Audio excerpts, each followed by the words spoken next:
लोक उपक्रमों के संगठन के प्रारूप में हमने 3 प्रारूप के बारे में बात की थी। पहला विभागीय संगठन, डिपार्टमेंटल ऑर्गेनाइजेशन।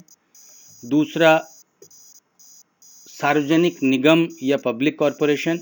और तीसरा जिसमें है संयुक्त स्कंद कंपनियां या जॉइंट स्टॉक कंपनीज। आज के वीडियो में हम पब्लिक कॉरपोरेशन, सार्वजनिक निगम के बारे में बात करेंगे। विभागीय प्रारूपों में लोच और स्वायत्तता का अभाव रहता है और व्यावसायिक प्रकृति में लोच और स्वायत्तता आवश्यक हो जाती है। इसलिए व्यावसायिक उपक्रमों के लिए लोक निगमों की स्थापना की बात की जाती है। इन निगमों की स्थापना संसद में जो विशेष अधिनियम पारित किए जाते हैं उनके अंतर्गत की जाती है। स्वामित्व इनके ऊपर सरकार का ही होता है, लेकिन इनको प्रबंध में पर्याप्त स्वायत्तता और लोचता प्रदान की जाती है।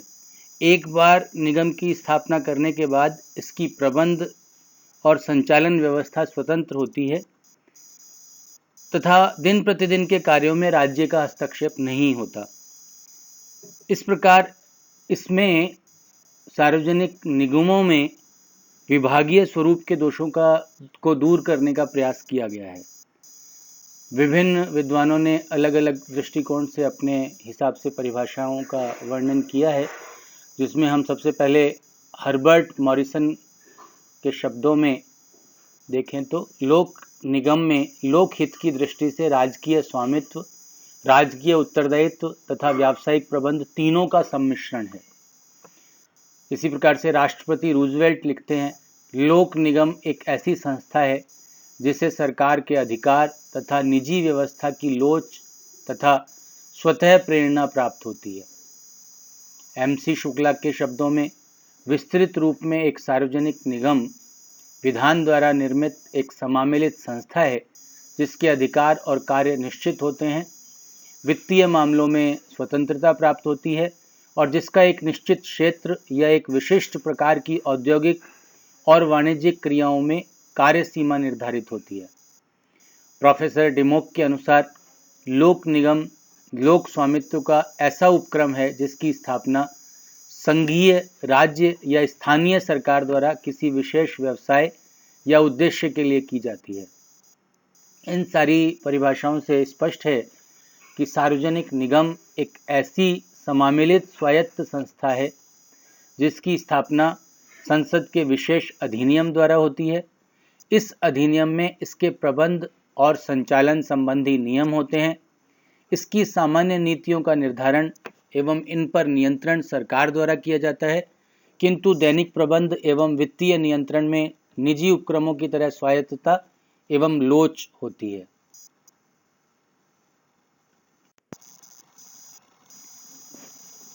सार्वजनिक निगम की विभिन्न परिभाषाओं के अध्ययन के बाद हम सार्वजनिक निगम की कुछ विशेषताओं का अध्ययन करें तो उसमें सबसे पहली विशेषता आती है विशेष अधिनियम द्वारा गठन। सार्वजनिक निगम चूंकि एक समामेलित स्वायत्त संस्था है, इसका निर्माण संसद में पारित विशेष अधिनियम द्वारा किया जाता है। इस अधिनियम द्वारा इसकी स्थापना के उद्देश्य, कार्यविधि, अधिकार क्षेत्र, प्रबंध संचालन, अधिकार और दायित्व निर्धारित किए जाते हैं। तो स्पष्ट है कि सबसे पहली विशेषता इसकी विशेष अधिनियम द्वारा गठन की होती है। दूसरी विशेषता पृथक वैधानिक अस्तित्व।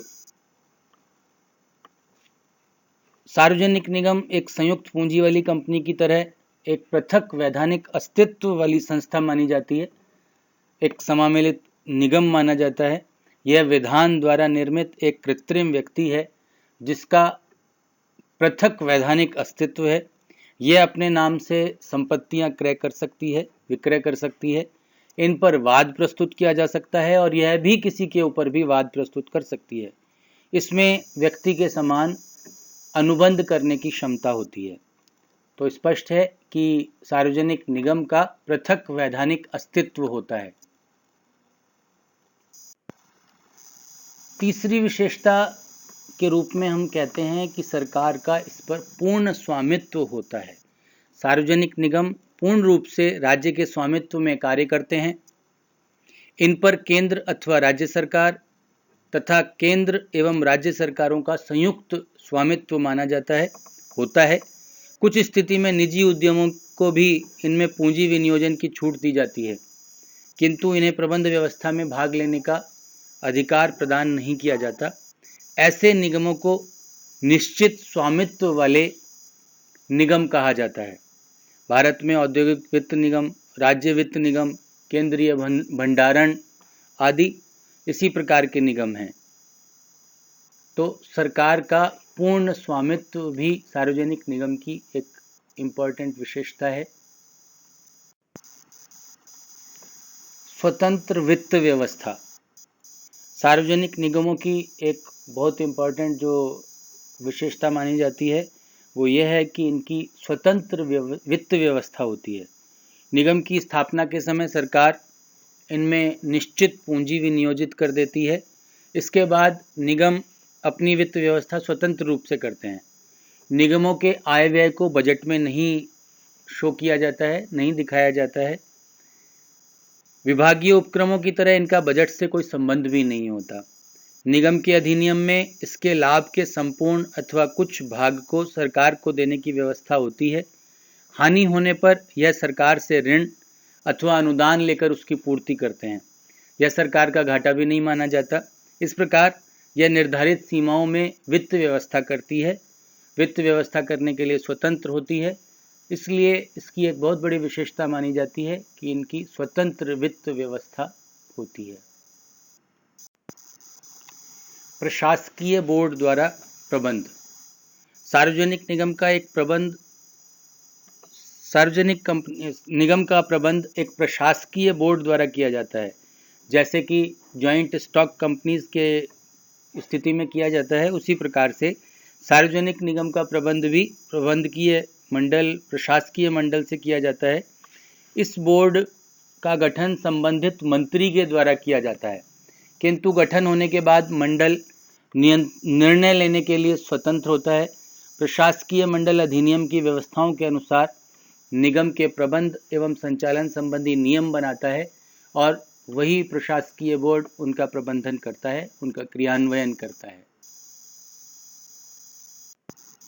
सभापति एवं सदस्यों की नियुक्ति निगम के सभापति या प्रबंधक एवं संचालकों की नियुक्ति एक निश्चित अवधि के लिए सरकार के द्वारा की जाती है। निश्चित अवधि की समाप्ति पर नए सदस्यों की नियुक्ति की जाती है। पुराने सदस्यों को भी पुनः नियुक्त किया जा सकता है। तो स्पष्ट है कि सभापति एवं सदस्यों की नियुक्ति सरकार के द्वारा ही की जाती है। कर्मचारियों की नियुक्ति सार्वजनिक निगम सरकार से पृथक एक स्वतंत्र संस्था है, अतः इसमें कर्मचारियों की भर्ती, पदोन्नति और प्रशिक्षण संबंधी नियम भी अलग से ही होते हैं, सरकारी नहीं माने जाते। यह कर्मचारियों की नियुक्ति के लिए पूर्ण रूप से स्वतंत्र है। कर्मचारियों पर निगम द्वारा निर्धारित नियम ही लागू होते हैं। सिविल सर्विस कंडक्ट रूल्स इन पर लागू नहीं होते हैं। तो कर्मचारियों की नियुक्ति स्वतंत्र रूप से सार्वजनिक निगमों के द्वारा ही की जाती है।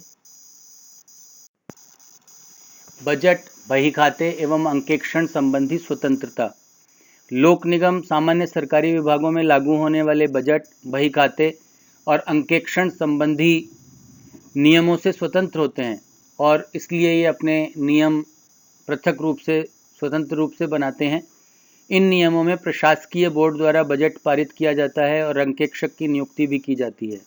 प्रशासकीय बोर्ड ही अकाउंट्स रखने की विधि निर्धारित करता है। तो इनके अकाउंट्स रखने से संबंधित, ऑडिट करने से संबंधित स्वतंत्रता इनको प्राप्त होती है। सेवा का उद्देश्य सार्वजनिक निगमों का प्राथमिक उद्देश्य सेवा का माना जाता है। ये चूंकि व्यावसायिक प्रकृति के होते हैं, किंतु जनहित की भावना से सेवा के उद्देश्य से संचालित किए जाते हैं, तो लाभार्जन इनका मुख्य उद्देश्य नहीं होता। इस कारण इनमें भ्रष्टाचार और अनियमितताएं कम पाई जाती हैं। इनके द्वारा अर्जित लाभ भी जन कल्याण कार्यों पर खर्च किया जाता है, तो इनका प्रमुख उद्देश्य सेवा का होता है। सेवा के उद्देश्य के साथ ही सार्वजनिक निगमों की स्थापना की जाती है। वाणिज्यिक प्रकृति। सार्वजनिक निगम निश्चित रूप से एक वाणिज्यिक प्रकृति के ही होते हैं।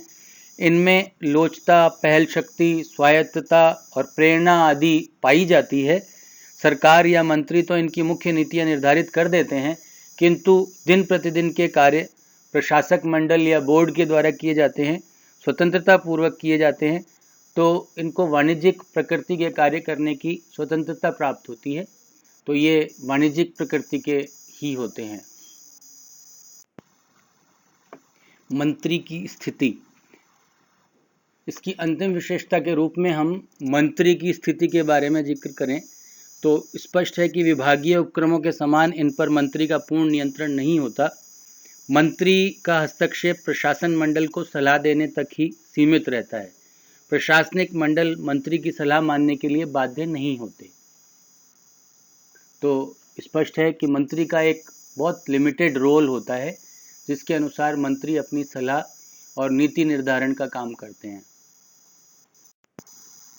इस प्रकार से स्पष्ट है कि सार्वजनिक उपक्रमों में विभिन्न प्रकार की विशेषताएं पाई जाती हैं, लेकिन सारे निगमों में समान प्रकार से ये सारी विशेषताएं नहीं होती। ये सब इसके लिए गठित विशेष अधिनियम द्वारा निर्धारित और नियंत्रित की जाती हैं। समय, स्थान और परिस्थितियों के अनुसार निगमों को कम या अधिक स्वायत्तता दी जाती है। विलियम रॉबिन्सन ने लोक निगमों की विशेषताओं का सार अपने शब्दों में प्रकट किया है। आधुनिक नमूने का निगम एक संवैधानिक आविष्कार है। यह प्रशासन की इकाई को राष्ट्र या प्रदेशीय सीमा तक विस्तृत कर देने, औद्योगिक या सार्वजनिक उपयोगिता के कार्य के प्रशासन को या किसी आर्थिक स्वरूप की कुछ सामाजिक सेवाओं के संचालन को सरकार की साधारण क्रियाओं से अलग कर देने, इन मंडलों की वित्तीय व्यवस्था को राष्ट्रीय बजट से पृथक कर देने, लाभ कमाने की प्रवृत्ति को घटाने और उसकी जगह लोक कल्याण की प्रेरणा से स्थापित करने की प्रवृत्ति को प्रकट करता है। तो इस प्रकार से स्पष्ट है कि सार्वजनिक निगम के भी कुछ लाभ होते हैं, कुछ दोष होते हैं। लाभों में स्वायत्तता, स्थायी अस्तित्व, स्वतंत्र वित्त व्यवस्था, निजी और सार्वजनिक व्यवस्था के मिले-जुले लाभ, पर्याप्त लोचता, प्रतिनिधि व्यवस्था, विशेषज्ञों की सेवाओं के लाभ, व्यावसायिक आधार पर संचालन, मुख्य उद्देश्य सेवा का होना, जीवन स्तर उन्नत बनाना और राष्ट्रीय नीतियों के अनुरूप संचालन करने की प्रवृत्ति पाई जाती है। समाजवाद की स्थापना में इनको सहायक माना जाता है और इनके द्वारा जनोपयोगी सेवाएं प्रदान करने का प्रयास किया जाता है। ये विभिन्न प्रकार के लाभ इसमें दिखाई देते हैं, लेकिन साथ ही साथ कुछ दोष भी इनमें होते हैं। दोषों में अगर हम बात करें तो अति स्वतंत्रता के दोष, बेलोचदार विधान, धन का दुरुपयोग, सीमित स्वतंत्रता के अलावा निजी हित एवं कार्यकुशलता का अभाव, लाल फीताशाही या नौकरशाही का हावी होना, स्थापना में कठिनाई, जनता पर भार, अंकेक्षण व्यवस्था के दोष, एकाधिकार के दोष, बड़े उपक्रमों के लिए ही इनको उचित माना जाता है। तो हम स्पष्ट रूप से कह सकते हैं कि गुण और दोष तो निश्चित रूप से होते हैं। गुण और दोषों के आधार पर इनको नहीं तय किया जा सकता। निगम प्रारूप की सार्थकता इस बात पर निर्भर है कि उसे व्यवहार में कितनी स्वायत्तता प्राप्त है, लेकिन व्यवहार में कोई भी सरकार निगमों को बहुत ज़्यादा स्वतंत्रता देती नहीं है और न ही निगमों के प्रबंधक स्वायत्तता लेने के लिए तैयार हैं। निष्कर्ष रूप में हम कह सकते हैं कि निगम प्रारूप सरकारी अव्यवस्था को दूर करने की कोई एक रामबाण व्यवस्था नहीं है। इनकी सफलता व सार्थकता उन सब व्यक्तियों पर निर्भर होती है जो सरकार तथा निगम में कार्यरत हैं। निगम प्रारूप तो केवल एक ढांचा मात्र है। यह तो केवल ऐसे वातावरण का निर्माण करता है जिसमें सरकारी उद्योग कुशलतापूर्वक कार्य कर सकते हों। इस संबंध में प्रशासनिक सुधार आयोग का यह सुझाव विचारणीय है कि कई निगमों के स्थान पर एक उद्योग समूह या समान उद्योगों के लिए एक क्षेत्रीय निगम बनाया जा सके। अगले वीडियो में हम संयुक्त स्कंद कंपनियों की चर्चा करेंगे, जॉइंट स्टॉक कंपनीज की बात करेंगे।